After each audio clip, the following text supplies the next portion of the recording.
দেশ এবং প্রবাসে যে যেখান থেকে আমার ভিডিওটা দেখতেছেন সকলের প্রতি সালাম, আসসালামু আলাইকুম। আমি একজন প্রবাসী, আপনাদের দোয়া আল্লাহর রহমতে আমি আমার কর্মস্থানে অনেক ভালো আছি। দুঃখের বিষয়,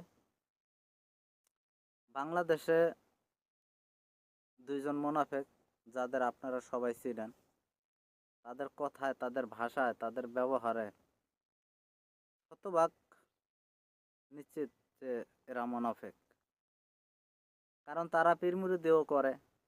যে সকল আহ, অন্ধ ভক্তবৃন্দ তাদের অনুসরণ করেন, তাদেরকে অনুরোধ করব, একজন পীরের বা একজন আল্লাহর ওলির কথায় শতভাগ নিশ্চিত থাকতে হবে। তার একটা কথা কোরআনের মতো দলিল হইতে হবে। কিন্তু যদি মনে করেন যে তার কথার ভিতরে কোনো সত্যতা নাই, কামে এবং কথায় কোনো মিল নাই, মনে রাখবেন এটা নমরুদের চাইতেও খারাপ এবং এটা মোনাফেক।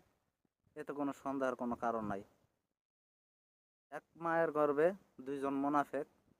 এই মোনাফেকদের কথাগুলো শোনার জন্য আপনাদের অনুরোধ করতেছে, যারা নাকি 143টা সিটে এগেরেট অর্থাৎ নিশ্চিত, দেখেন তার নিজের ভোট কেন্দ্রেই কিন্তু সে হেরে গেছে। আর সারা বাংলাদেশ তো 0-0, তাদের ভোটার অবস্থা তো আপনারা দেখলেনই।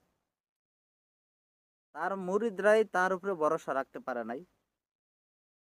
আর তাকে কিভাবে সারা বাংলাদেশের মানুষ ভরসা রাখবে, এই প্রশ্ন আপনাদের কাছে আমার। 143টা সিটে আমাদের এ গ্রেড, আমরা এই গ্রেডে আছি 143টা সিট